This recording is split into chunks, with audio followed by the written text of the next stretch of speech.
Start. Basically, what do we want from our foreign policy? What is the ideal we pursue? Is that ideal divorced from the practical interest of the country or is it allied with it?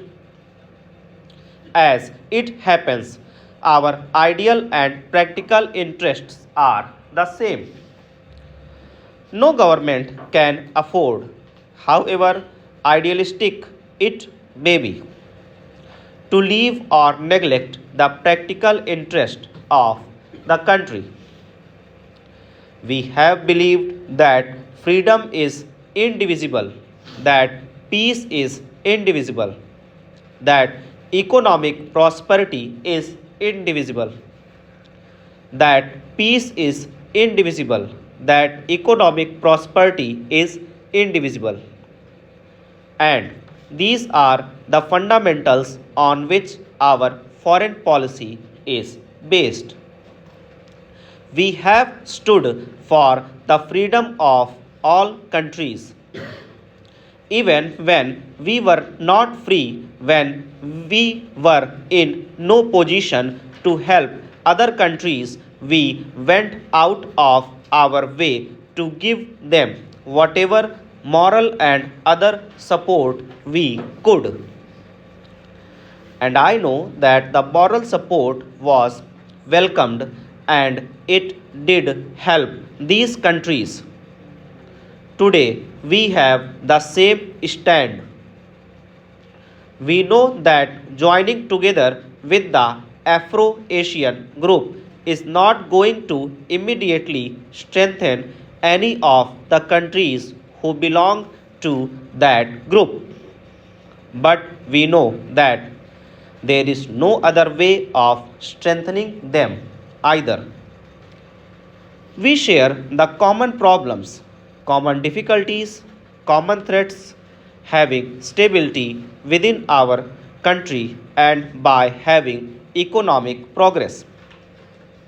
We think we can have stability and progress only if we take a particular economic path, the path of socialism through which we give social justice to our people.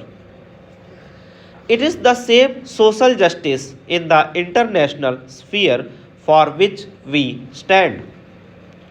We believe that while there is poor nations and rich nations, there is bound to be tension. There is not only tension between the poor and the rich, but there is tension among the rich because of their desire to control or to influence the developing nations. This is how, in the past, most wars took place, and this is the reason for much of the tension today. Yet, you find that in spite of this tension, again and again, countries try to follow the path which we have advocated, namely the path of conciliation and of trying to solve problems by means of negotiation rather than by war. In my Independence Day speech, I spoke about two recent events. No two countries could have fought more bitterly than the Soviet Union and the Germany. Now, foreign policy has to be based on one's historical and geographical background. That is, we see the world from where we are. Other countries see the world from where they are. So we cannot possibly see it from exactly the same angle. We have certain countries for our neighbors. So it is important what relationship we have with our neighboring countries. If we are a long way from other countries, we can look at them from different angles over.